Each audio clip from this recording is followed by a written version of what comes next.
Hey guys, John Paulamy here, Actionable Intelligence.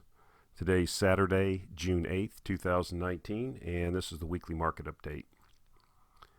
So, this week's reality check, a couple things.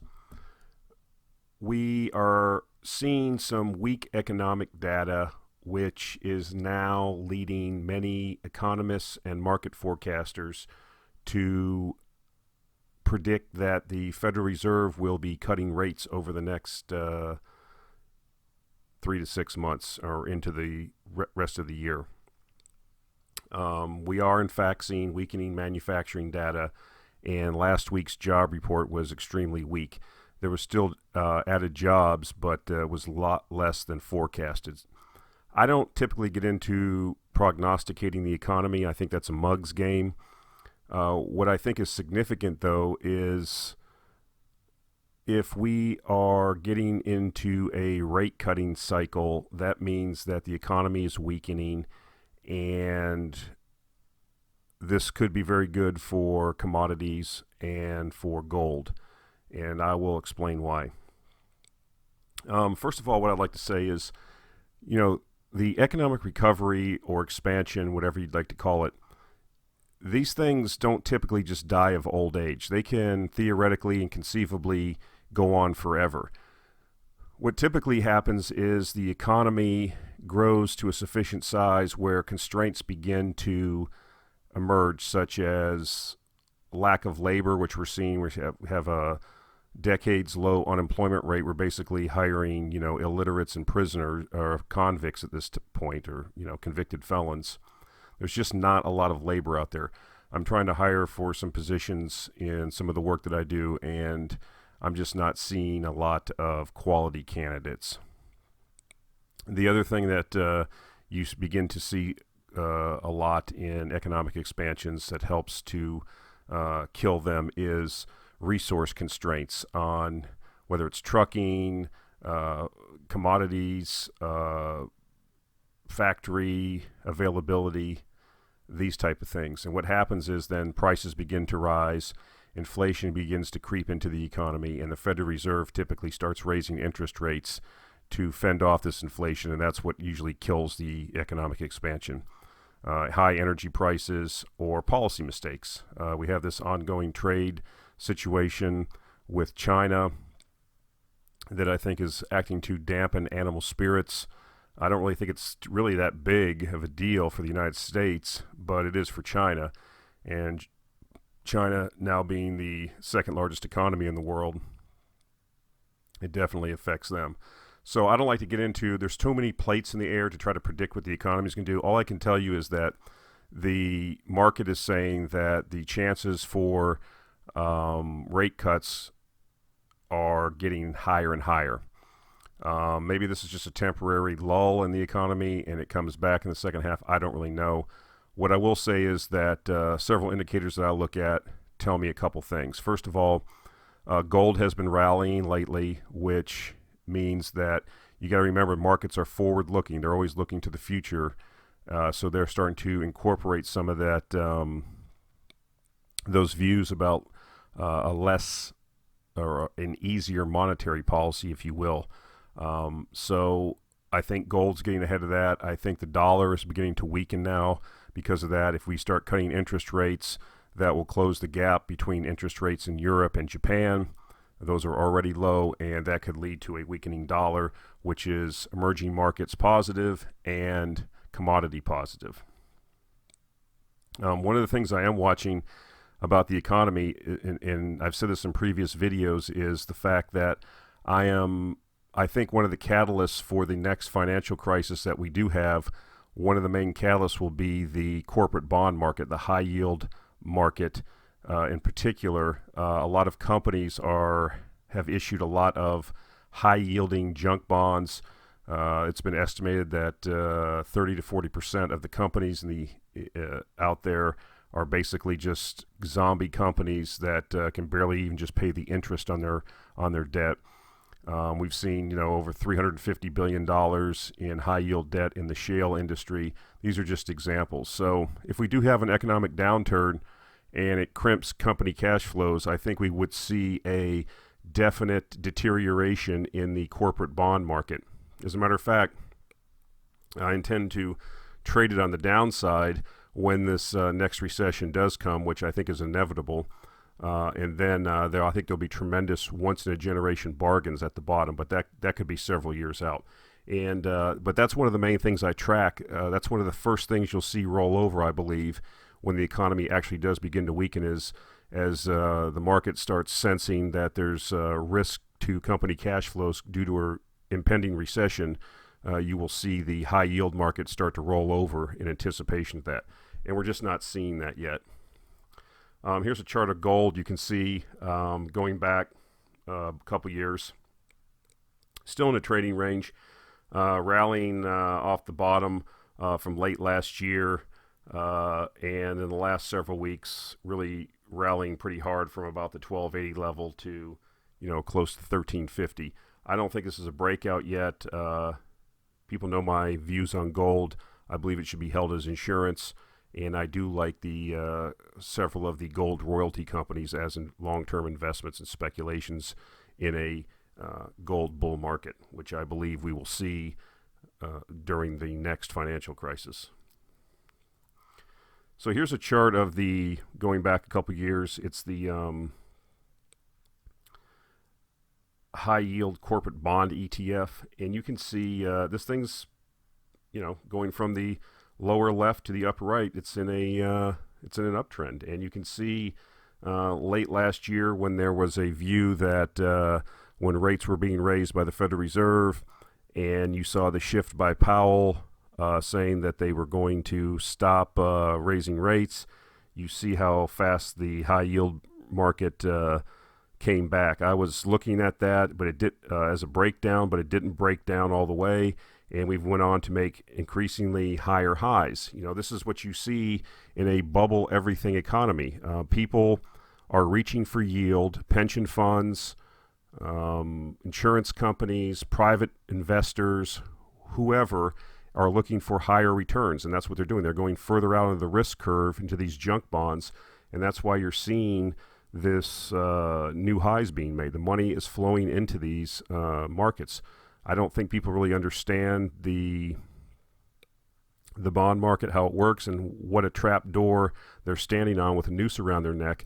I mean, the bond market is not liquid like the stock market. You can't just pull up your phone and sell, corporate bonds. It's an opaque, illiquid market. I've traded bonds before. I've bought corporate bonds. They're not hard to buy, but sometimes you actually have to get somebody on the phone and they have to go out and look for the bond or look for somebody to buy your bonds. It's not something you can just do with the click of a mouse typically.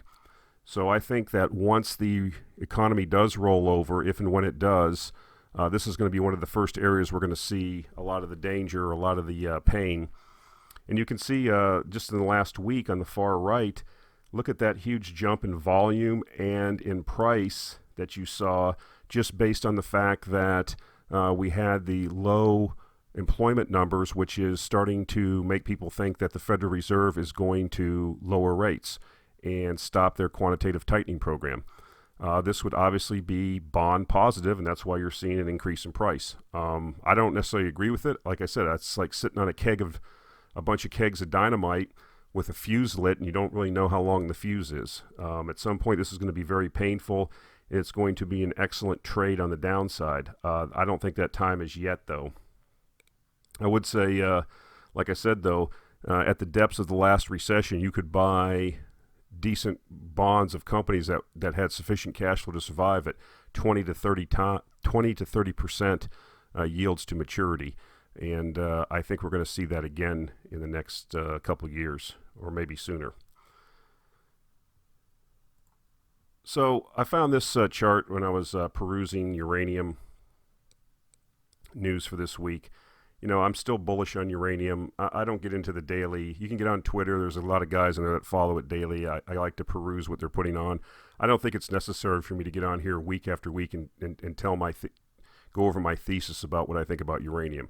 I think uranium is a when story, not an if story. I don't know the timing. I continue to buy uranium stocks of various types. I am intrigued by the new Horizon uranium miners ETF that came out in the last several weeks. I think for general investors or people that are listening to this video that want to participate in the uranium impending uranium bull market, or the bull market that we're probably already in, most people don't have the ability or time or inclination or skill set to go out and start evaluating company by company by company. There are some guys that do that. There are people that want to speculate on the juniors and try to pick the one that's going to go up 10,000%. I think that's very difficult to do even for professionals. And, the previous ETF, the URA ETF, was basically changed by the people that were running the ETF to get more. They thought that, the uranium market was in a structural bear market, so they started selling off a lot of the stocks inside the ETF as they changed the constitution of it to represent not just uranium miners, pure play uranium miners, but companies that were involved in reactor building or stuff like this. They've really diluted that vehicle. It's not really a great vehicle for participating in the emerging bull market in uranium miners. But Horizon Funds has come out with a new ETF. It's brand new over the last month, and I've talked about it before. And I think for you general investors out there, or people that understand the market but don't want to have the time or inclination, I think accumulating that, it's pure play, it's all miners, it's market cap weighted, so you're getting Cameco, Kazatomprom. Just go down the list. You can go check it out at their website. They have a list of the holdings, and like I said, it's market cap weighted, so you're going to get like a trend following inclination in that as this market develops and the emerging winners come out. The ETF will readjust to buy the companies that are doing better. Now, you're not going to get, probably the same returns as if you happen to hit the one or two stocks that are going to be the big winners during this bull market, but you will do very well. You'll do a lot better than a passbook savings account, or you'll do a lot better than the market averages in general that you were basing if you just put your money into the S&P. So I thought this chart was very illustrative. You see basically flatline, dead, no heartbeat from 2012, 13, 14 on. It's just been no life in these markets for these uranium stocks. But you can see in the past, from 2005, 2010, some of these companies sold for $5, $7, $10 a share, and they're now selling for 5 cents, 20 cents, 30 cents a share. That doesn't necessarily mean we'll go back to the old highs, but it does give you a representation that when uranium was selling for $70, $80 a pound, $100 a pound, what the potential is in some of these uranium stocks of how high they can go. And you can see how left for dead they really are. Don't get confused if you're on Twitter and you're following the uranium Twitterverse. Not that many people really know or care about uranium or understand what's going on in the market. It's very insular and incestuous. I don't mean that in a bad term. There's really the people that you're following on Twitter, that's just a small group of people that are trading information back and forth. I mean, the generalist investors have not come back into this market, specifically because nothing's really happening to catalyze it. And secondly, the market cap is so small that the big money just can't come in right now. I mean, I think the total capitalization of the uranium space right now is about $9 billion. A lot of these companies, nobody can take a significant position in them, or they'd own the whole company. So I just thought this was interesting, visual. We're visual animals, and this kind of gives you a sense of what can and what has happened in the past and where we are now. I want to talk about time arbitrage, which is my market advantage, my market edge. It's how I make money when I'm competing against all these professional money investors. I can tell right now, a lot of the things that I have in the Actionable Intelligence Alert newsletter are very beat down, out of favor industries. And I can tell market sentiment by the amount of subscriptions I get over time. We've seen the oil price come down quite a bit. Nothing's really happening in the uranium market, and subscriptions have kind of dried up because people are like, nothing's happening. You don't know what you're talking about. But I kind of want to go over this time arbitrage and explain exactly my thinking on it and why it's my edge and how it's made me successful in the past. And the first thing I want to do is quote a couple of professional, well-known investors. The first quote's by Seth Klarman. It says, value investing is a large-scale arbitrage between security prices and underlying business value. So what we're looking for is the difference between the perception of a security or an asset and its current market price. As Warren Buffett has said, these things sound like cliches, but they're true. In the short term, the market is a voting machine, but in the long term, it is a weighing machine. And value has been out of favor for almost a decade now. But I believe that, we're getting to the end of this long bull market and all this nonsense with all these so-called growth stocks. And I think people are going to come back to the value. They're going to come back to looking for trying to buy $1 for 50 cents. Here's a Bill Miller quote, and I think this is very illustrative and explains the view of time arbitrage.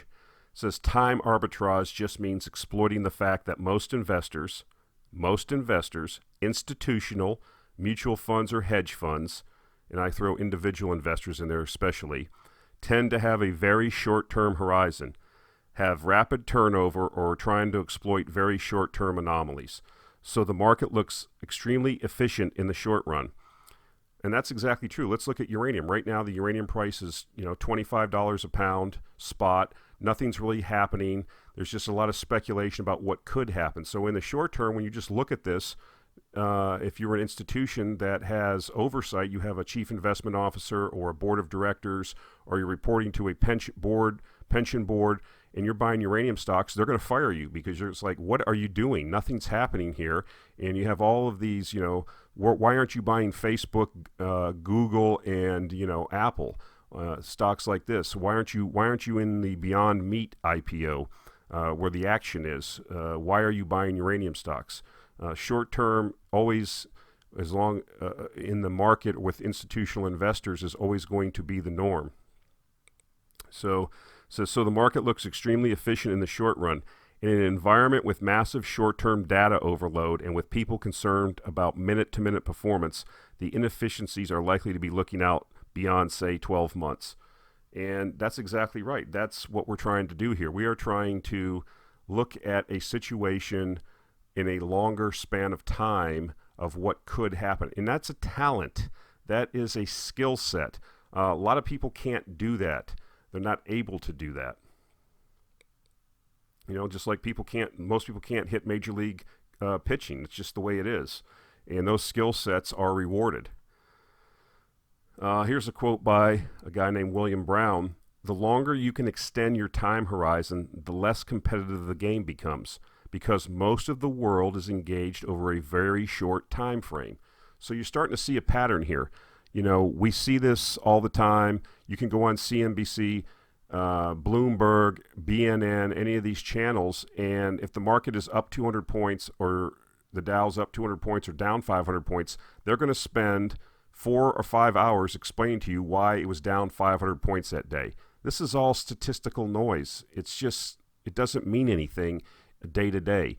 What matters is the long-term situation and trend, and extrapolating short-term news or what's happening. I mean, for example, a week ago, the president was talking about slapping tariffs on Mexico because the Mexican government was, in his view, not doing enough to stop Central American people from crossing Mexico and heading to the United States. So we had big down days in the stock market because everybody's freaking out, orange man bad, tariffs, what's this guy doing? This isn't how you handle this crisis. And now we've got a news report that the Mexican government came to heel, they cut a deal, and what's going to happen on Monday? Probably a big rally. So, I mean, you can't trade your way on this kind of nonsense. It's short-term statistical noise. It has nothing to do with, the oil market long-term, the uranium market, what's happening in offshore drilling. This is all statistical noise in the short term. Granted, The trade situation with China, if it goes on, could have long-term implications. But, you can't trade day to day just based on the news. I don't know many people that are good at doing that. I'm certainly not good at doing it. I don't try to do it. Here's another great quote by Robert Kleinschmidt. Our thesis often is based on the passage of time. What makes a negative story negative may just be that the next 3 to 6 months, the time space in which Wall Street analysts live, don't look so great. And that's exactly right. I mean, that's part of the problem in corporate America in the United States and generally in the West. Everything's run on a day-to-day, week-to-week, month-to-month, quarter-to-quarter type time frame. I don't operate like that. The only edge I can get, I can't trade. I can't keep up with the algos and the computers and the guys that have all the PhD mathematicians working for them and doing all the quantitative analysis. So I have to rely on, okay, what's a beaten down industry? Why is it beaten down? Does it have value? Does it have a catalyst for changing perceptions? That's the whole methodology. And can I think at a level above the general person in the market or the person that's constrained by time frame in the institutions that have to show results on a month-to-month or week-to-week or quarter-to-quarter basis? And they don't have the luxury of time like I do. Can I outthink them and out-strategize them? It's basically playing chess instead of checkers. So what are the takeaways? Most investors are short-term orientated. This is easier than contemplating the future. And in many cases, it's just the way the things are set up nowadays in institutional money management. And compensation is structured that way. The other thing that you can't do is don't extrapolate recent events into the future. Okay? I mean, there was on the Twitterverse for uranium this week, there was a lot of discussion about a Bloomberg article that was talking about some comments that were taken out of context from somebody at Kazatomprom. I mean, what? I mean, we know what the supply and demand is. More reactors are being built. More are being upgraded. More are being, their lives extended. More countries, are babbling on about replacing their reactors with green energy, but in the background, they keep extending the lifespans of their nuclear plants. So, I mean, who cares? Week to week, day to day, what somebody might say, and it gets misconstrued, and some journalist with an anti-nuclear bias says something in an article. You can't extrapolate these recent events into the future. You got to think, okay, if we're going to expand the nuclear fleet by X amount, and there's absolutely zero, I mean, literally, guys, almost zero investment in new production of uranium resources, what does that mean? I mean, you just don't know the date it's going to hit, but it's going to hit. That tsunami's coming. That wave of underinvestment is going to carry the uranium price higher, and that is what the focus needs to be maintained on. If we had a Chernobyl tomorrow or a Fukushima, and we had people going around shutting nuclear reactors down the next day, then that would change the thesis. That's not happened. There is an opportunity to profit by focusing on how a company might be performing in a few years' time and developing an alternate thesis that most investors have overlooked. That right there is the time arbitrage methodology and edge, is to develop an alternate thesis that most investors have overlooked because they're a short-term focus instead of a long-term focus. And I'll conclude by quoting Ed Wachenheim again. In order to earn outsized returns, when I say outsized returns, I'm talking about more than the 7 to 8% average return in the S&P index with dividends reinvested. In order to earn outsized returns, we need to hold opinions about the future that are different and more accurate than those of the majority of other investors. In fact, it can be said that successful investing is all about predicting the future more accurately than the majority of other investors. And that's exactly what we're trying to do. We have to think on a higher plane. We have to try to figure out what's going to happen in the future.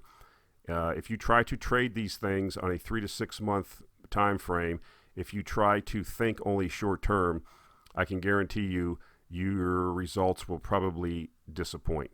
So that's my talk for this week.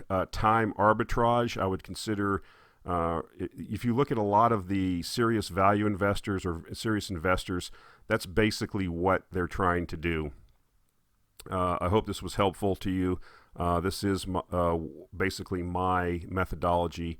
I mean, I can go into some more. I'll go into some more in probably future videos about psychology and fear and how that comes into play also. But I wanted to get this out there because I think that this is very educational.